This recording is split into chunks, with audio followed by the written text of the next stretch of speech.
Hello, dear student. Today we will learn about the social science subject, fifth standard. In that, our chapter fourth, Democratic Republic of the Congo Land of Dense Forest. So, I am from the Universal Public School. So, today we are discuss about the Democratic Republic of the Congo Land of the Dense Forest. In last class, we learn about the few topics in this chapter. Here, what is the democratic बोले तो गणतंत्र, Republic बोले तो गणतंत्र, democratic बोले तो लोकतंत्र. Congo जो अफ्रीका कॉन्टिनेंट में कॉन्गो बोल के जो कंट्री है, उस कंट्री के बारे में हम आज पढ़ने वाले हैं. वहाँ के जंगल के बारे में आज हम पढ़ने वाले हैं. डेंस फॉरेस्ट बोले तो घना जंगल, उस घने जंगल के बारे में, उसके लैंड के बारे में आज हम पढ़ने वाले हैं. Overview. Democratic Republic of the Congo. In last class we discuss about the Democratic Republic of the Congo. Location, land, climate, vegetation, wildlife of the Democratic Republic of the Congo. We discussed about it. And today in this class we will discuss about the minerals, transport system, life of the people in the Democratic Republic of the Congo. और आज के last class में हमने democratic Republic of the Congo, इसके बारे में location, climate, vegetation, wild life के बारे में पढ़ा हुआ है. और आज हम democratic Republic of the Congo जो ये रीजन है, उस रीजन के minerals, transport system, life of the people, इसके बारे में पढ़ने वाले हैं. Democratic Republic of the Congo ये कहाँ है, तो ये नियर इक्वेटर के पास है, अर्थ के नियर के इक्वेटर के पास है, और ये अफ्रीका कॉन्टिनेंट में है. ये जो एरिया है वहाँ बहुत ही ज़्यादा हीट रहती है, ये एरिया बहुत ही ज़्यादा हॉट रहता है और वेट रहता है, इसलिए वहाँ पर रहने के लिए वो कंफर्टेबल एरिया नहीं रहता है. ये हम लास्ट चैप्टर में पढ़ चुके हैं. उसके बारे में, उस location of the land, climate of the Democratic Republic of the Congo, इसके बारे में हम पढ़ चुके हैं. लेक्स के बारे में पढ़ चुके हैं. ये एरिया कहाँ है, उसके जो कंट्रीज़ है, वो सब कुछ हम पढ़ चुके हैं. वेजिटेशन, क्लाइमेट, वाइल्ड लाइफ, ये हम पढ़ चुके हैं. नेक्स्ट है हमारा वाइल्ड लाइफ. वाइल्ड लाइफ बोले तो जंगल में जो प्राणी रहते हैं उनकी लाइफ कैसी होती है, उसके बारे में पढ़ते हैं हम. The forest of Democratic Republic of the Congo provides habitat to large number of animals, birds, reptiles, insects, etc. The forest of Democratic Republic of the Congo provides the habitat to large number of animals. मतलब जो Africa continent में जो Congo country है, वहाँ पर एक जंगल है. उस जंगल में बहुत ही प्रकार के प्राणी रहते हैं. हैबिटेट मतलब रहने के लिए प्राणी, बहुत ही प्रकार के प्राणी रहते हैं. एनिमल्स, बर्ड्स, रेप्टाइल्स, ऐसे इंसेक्ट्स, ऐसे बहुत ही प्रकार के वहाँ पर प्राणी मतलब एनिमल रहते हैं. Hippopotamus, gorilla, chimpanzees, elephant, monkey and बबून, ऐसे प्राणी उस जंगल में रहते हैं. ओकेपी, ऐसे प्राणी उस जंगल में रहते हैं. Life of the people. तो now we will discuss about the life of the people in the Africa continent. There is a Democratic Republic of the Congo. In that there is a forest, green forest. There is a evergreen forest because they, the land is covered with extensive equatorial forest, and there is a very hot and wet climate. Due to this reason, the trees of that forest are green, and large and varieties of trees plants are in that small area. Due to hot and wet climate, rainfall, due to rainfall, their forest is evergreen forest. Africa में जो Congo country है वहाँ पर एक जंगल है, घना जंगल है। उस जंगल में वहाँ का जो क्लाइमेट रहता है वो very hot and wet climate रहता है, और वो हॉट एंड वेट क्लाइमेट होने की वजह से वहाँ पर बहुत ही ज़्यादा गर्मी रहती है, और बारिश भी वहाँ पर हमेशा होती रहती है। वो एरिया बहुत ही ह्यूमिड एरिया रहता है। इसकी वजह से, बारिश होने की वजह से वहाँ पे जो ट्री है वो हमेशा हरे हरे रहते हैं, ग्रीन रहते हैं, और वो बहुत ही ऊंचे रहते हैं।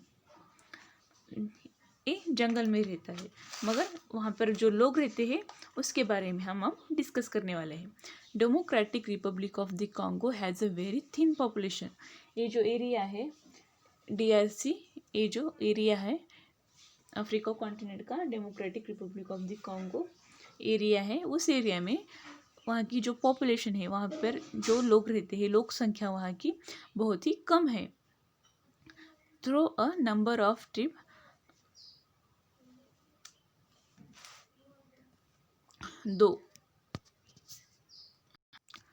the number of tribes live here. The Bantu is the longest tribe. ये जो जंगल है, उस जंगल में बहुत ही प्रकार के ट्रिब्स रहते हैं। ट्रिब्स मतलब जनजाति, बहुत ही प्रकार की जनजाति इस अफ्रीका के कॉन्गो कंट्री में जो जंगल है, घना जंगल है, वहाँ पर रहते हैं। In that Bantu is the largest tribe. Bantu is the largest tribe बोले तो बंतु नाम की एक बहुत ही बड़ी जनजाति है उस जंगल में। Bantu people are tall and have a curly hair. वहाँ पर जो बंतु लोग हैं, बंतु जनजाति के जो लोग हैं वो कैसे रहते हैं, तो वो बहुत ही टॉल मतलब हाइटेड रहते हैं, and have a curly hair, और उनके बाल कर्ली होते हैं। Pygmies are another tribe who live in the forest। मतलब pygmies are primitive tribe who live in the dense forest। जो पिग्माइज बोल के एक प्राचीन जाति है, प्रिमिटिव बोले तो प्राचीन, ट्रिब बोले तो जनजाति, पिग्माइज बोले तो बोना। जो पिग्माइज बोल के जो बोना ये प्राचीन जनजाति है, वो अफ्रीका के डेंस फॉरेस्ट में रहती है। डेंस फॉरेस्ट मतलब घना जंगल, उसमें वो बोने लोग रहते हैं। They are extremely short statured. वो बहुत ही शॉर्ट रहते हैं। शॉर्ट मतलब उनकी हाइट बहुत ही कम रहती है। स्टैचर्ड बोले तो उनकी हाइट कैसे रहती है, उनकी बॉडी लैंग्वेज मतलब बॉडी कैसे रहती है उसके बारे में, उसे हम स्टैचर्ड कहते हैं। And live in the house made from twigs, leaves and tree branches. और वो कहाँ रहते हैं, वो बोने लोग कैसे रहते हैं, तो उनकी हाइट बहुत ही छोटी रहती है, और वो कहाँ रहते हैं, तो घने जंगल में रहते हैं। घने जंगल में कहाँ रहते हैं, किसके ऊपर रहते हैं, घर कैसा रहता है उनका बोले तो वो ट्विग बोले तो एक प्रकार की लकड़ी होती है, उससे वो अपना घर बनाते हैं। पत्तियों से, झाड़ के जो पत्तियाँ रहती है उस पत्तियों से अपना घर बनाते हैं, और ट्री ब्रांच के ऊपर वो घर बनाते हैं। ट्री ब्रांच बोले तो झाड़ की फांदी रहती है ना, उसके ऊपर वो अपना घर बनाते हैं। झाड़ के ऊपर अपना घर क्यों बनाते हैं बोले तो वहाँ का area very hot and wet रहता है। वो जो रीज़न है वो हॉट एंड वेट रहता है। हॉट एंड वेट क्यों रहता है, तो वो रीज़न अर्थ के जो इक्वेटर पासिंग लाइन है उस लाइन के उस रीजन में आता है, और जो इक्वेटर का रीजन होता है वो वेरी हॉट रहता है। क्यों हॉट क्यों रहता है? तो अर्थ जो सनलाइट है वो सनलाइट अर्थ डायरेक्टली वर्टिकली में रिसीव करता है, इसीलिए वो एरिया हॉट रहता है। वो एरिया हॉट रहने की वजह से वहाँ का क्लाइमेट भी हॉट एंड वेट रहता है। हॉट एंड वेट क्लाइमेट होने की वजह से वो लोग ज़्यादा गर्म और गीला क्लाइमेट होने की वजह से वो लोग अपना घर झाड़ के ऊपर ही बनाकर वही रहते हैं। They live by hunting, trapping animals and gathering honey and food. वो लोग क्या खाते हैं? तो वो लोग प्राणियों का शिकार करके खाते हैं। हंटिंग मतलब शिकार, ट्रैपिंग एनिमल्स मतलब जानवरों को फांसना, गैदरिंग हनी एंड फूड मतलब साथ में मिलकर वो ग्रुप में एक ग्रुप बनकर वो अपना फूड, हनी और अपना खाना वो ढूंढते हैं। वो लोग ऐसे खाना खाते और ऐसे जीते हैं। They live by hunting, trapping animals and gathering the honey and food. Then now we will discuss about the Bantu people. Here I have shown the one picture of the Bantu people. In that look at their clothes, their hairstyle, how they are looking. यहाँ पर मैंने आपको एक picture बताया हुआ है। इस picture में आपको अगर आप देखेंगे तो आपको आइडिया आएगा कि वो लोग रहते कैसे हैं, वो लोग कैसे कपड़े पहनते हैं, उनके बाल, उनकी हाइट कैसे रहती है, वो आपको समझ में आएगा। अभी next, Bantu people are speaking a Bantu language. अब ये बंतु लोग हैं तो वो कौन सी लैंग्वेज में बात करते हैं? तो वो उनकी एक अलग लैंग्वेज होती है, उसे वो बंतु लैंग्वेज कहते हैं। वही लैंग्वेज में वो बात करते हैं। The Bantu is the largest tribe. Bantu क्या है बोले तो बंतु ये बहुत ही बड़ी जनजाति है। ये बंतु जनजाति कहाँ है? तो अफ्रीका कॉन्टिनेंट के कॉन्गो कंट्री में जो घना जंगल है उस जंगल में ये बंतु जनजाति रहती है। Bantu people are tall and have a curly hair. वो लोग कैसे होते हैं? तो वो लोग टॉल होते हैं। टॉल मतलब जिनकी हाइट ज़्यादा होती है, जो लोग लंबे रहते हैं उनको हम टॉल कहते हैं, और उनके बाल कर्ली होते हैं। पिग्माइज बोले तो बोना। प्रिमिटिव ट्रिब, पिग्माइज और प्रिमिटिव बोले तो प्राचीन, ट्रिब बोले तो जनजाति। बोना एक प्रकार की जनजाति है। पिग्माइज आर प्रिमिटिव ट्रिब। पिग्माइज एक प्राचीन जनजाति है। Who live in the dense forest. वो कहाँ रहती है? तो वो घने जंगल में रहती है। They are extremely short and statured and live in the house made from twigs, leaves and tree. एक जनजाति है पिग्माइज है, बोना जिसे हम कहते हैं, वो एक प्राचीन जनजाति है। वो कहाँ रहती है? तो वो जंगल में रहते हैं और वो एक्सट्रीमली शॉर्ट होते हैं, मतलब उनकी हाइट बहुत ही कम होती है। स्टैचर्ड बोले तो उनकी जो हाइट है वो कैसे दिखते हैं उसके बारे में हम जो बात करते हैं उसे स्टैचर्ड कहते हैं। वो बहुत ही शॉर्ट रहते हैं, मतलब वो उनकी हाइट बहुत ही कम रहती है। बोने जिसे कहते हैं, पिग्मीज की हाइट बहुत ही कम होती है और वो झाड़ के ऊपर लकड़ियों से घर बनाकर, पत्तियों से घर बनाकर वो झाड़ के ऊपर रहते हैं। Here in this picture I have shown the bonies tribe. In this picture look at their height, how they are looking, where they are living. यहाँ पर पिक्चर में आपको बताया हुआ है कि वो लोग कैसे दिखते हैं, उनकी हाइट कितनी है, वो कहाँ रहते हैं, उनके बारे में यहाँ पर पिक्चर में दिखाया गया है। नेक्स्ट है एग्रीकल्चर। एग्रीकल्चर बोले तो कृषि। The main occupation of the people of Democratic Republic of the Congo is farming and mining. तो occupation बोले तो जॉब ऑफ प्रोफेशन, मतलब एक काम। occupation बोले तो एक काम होता है, जॉब ऑफ प्रोफेशन होता है, उसे हम occupation कहते हैं। The main occupation of the people of Democratic Republic of the Congo is farming and mining. ये जो एरिया है अफ्रीका कॉन्टिनेंट का, ये जो एरिया है वहाँ पर बहुत ही जंगल एरिया है, इसलिए वहाँ पर बहुत ही प्रकार के मिनरल्स मिलते हैं। माइनिंग लोग वहाँ पर करते हैं, फार्मिंग करते हैं। फार्मिंग मतलब खेती, माइनिंग मतलब खोदना, वहाँ से खनिज निकालना। खनिज मीन्स मेटल्स निकालते हैं। The main crop grown here are cassava, maize, banana and rice. वहाँ के लोग क्या मतलब वो लोग फार्मिंग करते हैं। फार्मिंग मतलब खेती करते हैं। खेती करके कौन से क्रॉप उगाते हैं। ग्रोन मतलब उगाना, क्रॉप मतलब पीक। कौन सी पीक उगाते हैं तो cassava, maize, banana and rice, ऐसे धान्य वो उगाते हैं।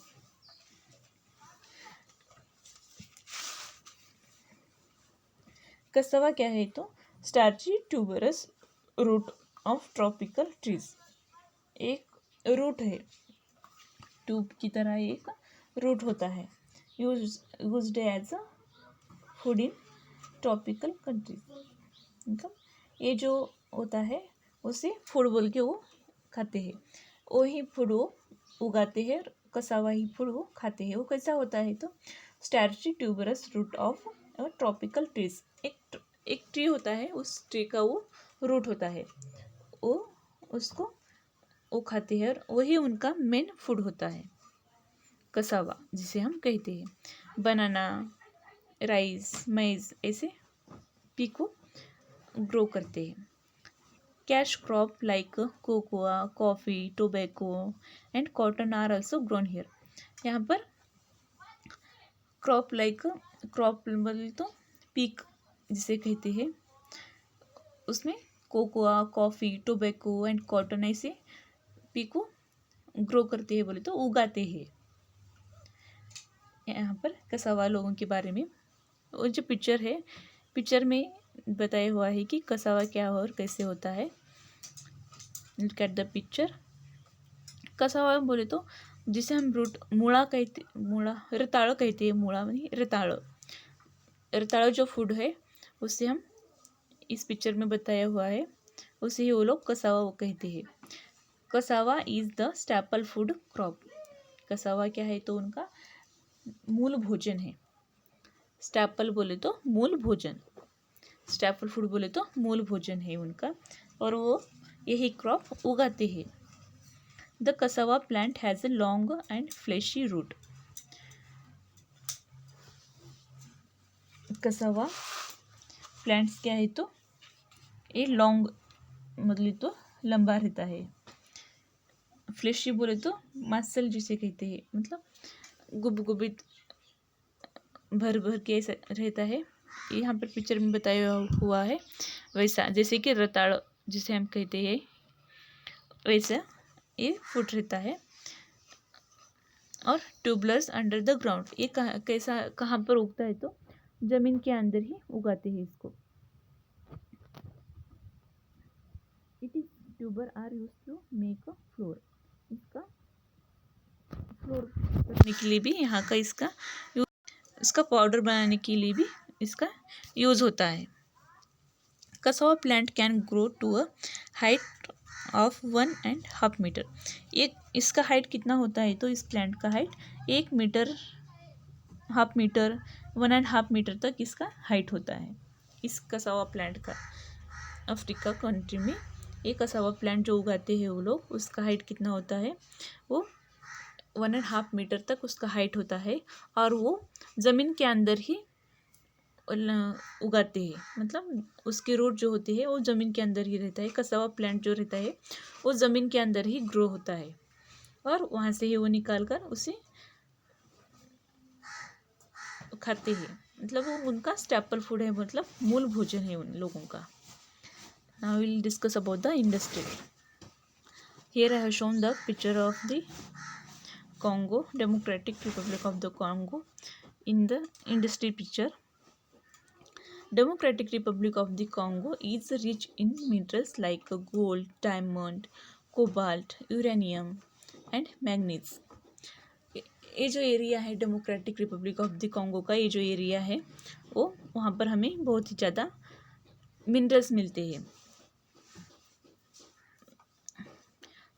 कौन सी मिनरल्स मिलते हैं तो gold, diamond, cobalt, uranium and manganese, ऐसे मिनरल्स आपको वहाँ पर मिलते हैं। इसलिए वहाँ के लोगों का काम एक्यूपेशन क्या है बोलो तो माइनिंग है और फार्मिंग भी उनका एक्यूपेशन है। The most of these minerals are exported due to lack of industry. यहाँ पे जो मिनरल्स मिलता है वो वहाँ से एक्सपोर्ट किया जाता है। क्यों एक्सपोर्ट करते हैं तो वहाँ पर ज़्यादा इंडस्ट्रीज़ नहीं है, उस एरिया में इंडस्ट्री ना होने की वजह से वहाँ के लोग वो जो मिनरल्स उन्हें मिलता है वो मिनरल्स को ज़्यादा तो एक्सपोर्ट करते हैं, मतलब दूसरे देश में बेचते हैं। Some industrial products, consumer goods, these are located in Kinshasa, Lubumbashi. ये जो इंडस्ट्रियल प्रोडक्ट रहते हैं, कस्टमर की जो गुड्स मतलब सामान रहता है वो कहाँ रहता है तो किनशासा, लुबुम्बाशी में रहता है। Kinshasa is a capital of Congo. वहाँ पर वो उनका इंडस्ट्रियल जो प्रोडक्ट रहता है, वो कस्टमर का जो सामान रहता है वहाँ पर रहता है। Water is an important resource here. It is used for producing hydroelectricity, which makes up for shortage of fuel like coal and petroleum. पानी उनका मेन रिसोर्स है। रिसोर्स मतलब उगम। Here it is used for producing hydroelectricity. यहाँ पर ज़्यादा पानी होने की वजह से वहाँ पर हाइड्रो इलेक्ट्रिसिटी प्रोड्यूस करते हैं, which makes up for shortage of fuel like coal and petroleum. Hydro electricity वहाँ पर प्रोड्यूस करते हैं, which makes up for shortage of fuel and coal and petroleum. वहाँ पर पेट्रोलियम एंड फ्यूल को coal and petroleum को shortage होने की वजह से वहाँ पर हाइड्रो इलेक्ट्रिसिटी प्रोड्यूस करते हैं वाटर के यूज से। DRC has a under developed transport system. DRC ये जो एरिया है वहाँ पर अंडर डेवलप्ड ट्रांसपोर्ट सिस्टम है। Water transport is an important. इस एरिया में वाटर ट्रांसपोर्ट ही बहुत ही इम्पोर्टेंट है, क्योंकि वहाँ पर बहुत ही ज़्यादा पानी होने की वजह से वाटर से ही ट्रांसपोर्ट करते हैं वो लोग। Matadi is the chief sea port. वहाँ पर माटाडी बोल के एक सी पोर्ट है जहाँ पर ट्रांसपोर्ट करने के लिए वहाँ पर माटाडी बोल के एक सी पोर्ट है। वहाँ से वो Kinshasa is an important river, वहाँ का किनशासा इम्पोर्टेंट रिवर है और माटाडी चीफ सी पोर्ट है, वहाँ से वो ट्रांसपोर्ट करते हैं। ट्रांसपोर्टेशन के बारे में ये यहाँ पर दिया हुआ है। Road and railways are also there. Road और रेलवेज भी वहाँ पर है ट्रांसपोर्टेशन के लिए। They are not well mentioned. People prefer to travel by air.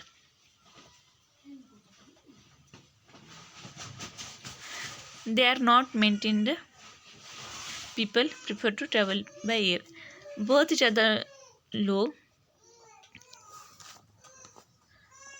Air से ट्रैवल करते हैं। Democratic Republic of the Congo is now improving day by day. ये जो अब एरिया है Democratic Republic of the Congo का, ये जो एरिया है अब नाउ डे बाय डे वो हर दिन वो इम्प्रूव होने लगा है, मतलब बदलने लगा है, अच्छा इम्प्रूव होने लगा है। The people have adopted new lifestyle. अब वहाँ के लोग प्राचीन लाइफस्टाइल छोड़कर नई लाइफस्टाइल जीने एडॉप्ट कर चुके हैं, मतलब वो जीने लगी है। The money earn by export of mineral is used for development of the country. वहाँ पर जो मिनरल एक्सपोर्ट करके जो पैसा आता है उनके पास, वो पैसे के यूज़ से कंट्री में डेवलप करने लगे हैं वो। ये हमारा आज का हमारा चैप्टर यहाँ पर कंप्लीट होता है। Democratic Republic of the Congo of the land ये हमारा कंप्लीट होता है।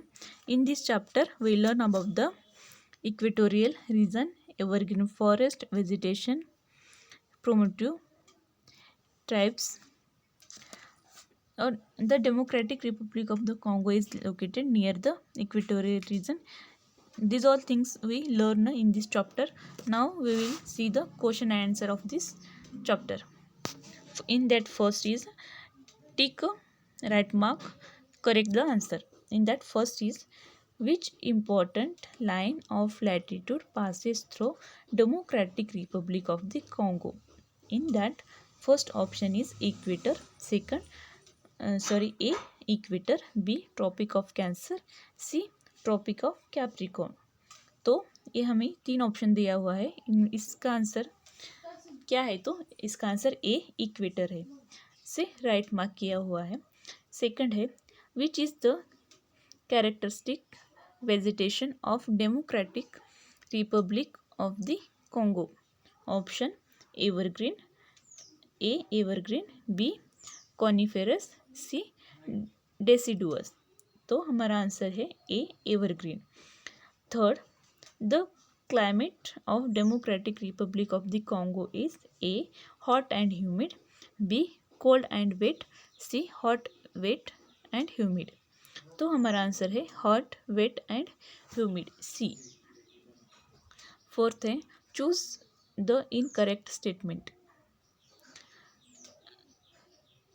जो रॉन्ग स्टेटमेंट है उसे हमें चूज करना है इन 3 स्टेटमेंट में से। A river Congo is an important feature of Democratic Republic of the Congo, B Congo also called Zaire is the longest river in the Africa, क्योंकि ये रॉन्ग आंसर है। Congo Zaire is the second longest river in the Africa है। यहाँ पर क्या होता है? Longest river in the Africa, तो वो सेकंड लॉन्गेस्ट रिवर है, इसलिए स्टेटमेंट रॉन्ग है, इनकरेक्ट है, इसलिए हमने उसे मार्क किया हुआ है। River Congo is called the highway of central of the Africa, ये सी ऑप्शन है। तो हमारा आंसर है B option, Congo also called Zaire is the longest river in the Africa. Fifth है which is an important sea port of the country. तो country का sea port कौन सा है? तो ऑप्शन है ए किनशासा, बी माटाडी, सी लुबुमाशी। तो आंसर है बी माटाडी। नेक्स्ट है B match the following. First cassava, तो इसका आंसर क्या है? Staple food crop. B second है फार्मिंग एंड माइनिंग, आंसर है मेन ऑक्यूपेशन।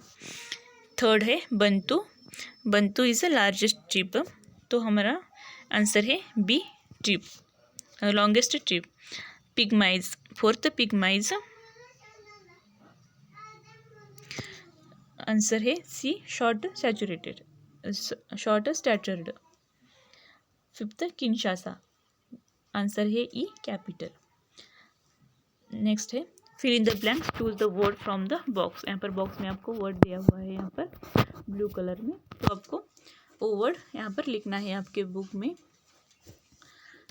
फर्स्ट है equatorial region are also called dash region, that is a tropical region. Second the capital of Democratic Republic of the Congo is dash, तो answer आता है Kinshasa. Third Democratic Republic of the Congo is the dash largest country in the Africa, तो हमारा answer है third. Fourth है the 4 major lake of Democratic Republic of the Congo are dash dash dash and dash, तो answer है Albert, Kivu, Edward and Tanganyika. Fifth है Democratic Republic of the Congo has a dash population, answer thin. Sixth है dash are tall and have a curly hair, answer है Bantus. Seventh dash is the chief seaport of Democratic Republic of the Congo, answer है Matadi. D right T for true and F for false statement, In that first, Democratic Republic of the Congo become independent in 1965. तो wrong है, क्योंकि उनको independent कब हुए थे? वो 1960 में हुए थे. Second, it has equator passing through it. Right है, इसलिए यहाँ पर राइट मार्क किया हुआ है. यहाँ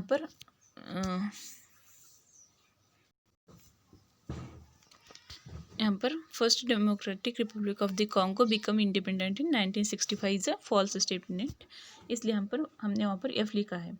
it has equator passing through it, तो ये ट्रू है, इसलिए टी लिखा है.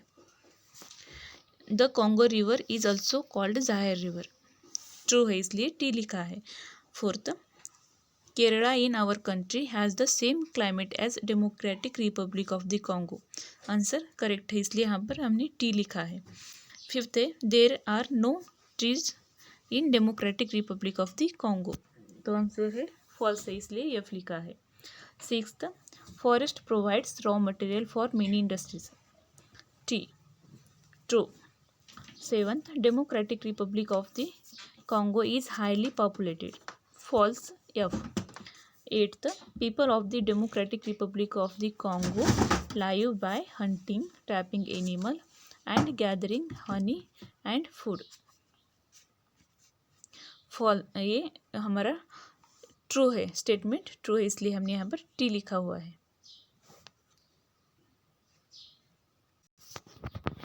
नेक्स्ट है, answer these questions. In that our first question is what is an equatorial region. Answer, the region lying near the equator, both north and south of it, called the equatorial region. Second question, name the neighboring countries of Democratic Republic of the Congo. Answer, Uganda, Rwanda, Tanzania, Burundi, Republic of the Congo in west, Zambia, Angola, South Sudan. ये हमारा answer है. Question third question, what is the importance of Zaire river. Answer, the importance of Zaire river is lies in the region of Democratic Republic of the Congo in Africa, because the river is lies in the equatorial region and having hot and wet climate and it is useful of this area. Fourth question, describe the climate of Democratic Republic of the Congo. Answer, Democratic Republic of the Congo is the location near the equator. The temperature is very high throughout the year and it has a hot and wet climate. It is uncomfortable at noon, evening. It is uncomfortable at noon and evening and night are comfortable. Uncomfortable कब है? Afternoon को uncomfortable है और evening और night को comfortable है. Fifth question, why are the forest in Democratic Republic of the Congo called evergreen forest. Answer, this forest remain green throughout the year, so they are called evergreen forest. Sixth question, why is Democratic Republic of the Congo called natural zoo of the world. तो answer है, इन Democratic Republic of the Congo forest has a large number of animals, reptiles, birds, trees. It looks like a gigantic zoo, so it is called a natural zoo of the world. Seventh question, describe the lifestyle of the pygmies. Answer, pygmies are primitive tribe who live in the dense forest. They are extremely short-statured and live in the houses made from twigs, leaves, and tree branches. They live by hunting, trapping animal, and gathering honey and food. Eighth question, what is cassava? Explain. Answer, cassava is the staple food crop. The cassava plant has a long and fleshy root or tubers under the ground. Its tubers are used to make a flour. Question 9th, what is an important resource in Democratic Republic of the Congo? Water is an answer है, water is an important resource here. It is used for producing electricity, which makes up for shortage of fuel like coal and petroleum. 10th question, what type of transport system does Democratic Republic of the Congo have? Answer, Matadi is the chief seaport and Kinshasa is an important river port. Road and railways are also used for transport, but people prefer to travel by air. Water transport is also important here. 11th question, the climate and vegetation of which state of India is almost similar to those Democratic Republic of the Congo, and how? Answer, in India, Kerala state is almost similar to Democratic Republic of the Congo in the climate and vegetation also. Here in Kerala, humidity in the air is very uncomfortable and it has hot and wet climate and humid climate. तो ये हमारे question answer हो गए. In this chapter, we learn about the Democratic Republic of the Congo, land of dense forest. In that, we learn about the regions, equatorial regions, where it is located, location and land, climate, vegetation, wildlife, life of the people, agriculture, industry and transportation of the Africa continents में जो Congo country है उसके बारे में हमने यहाँ पर पढ़ा हुआ है. तो आपको ये होमवर्क कंप्लीट करना है. यहाँ पर आपका चैप्टर कंप्लीट होता है. So thank you.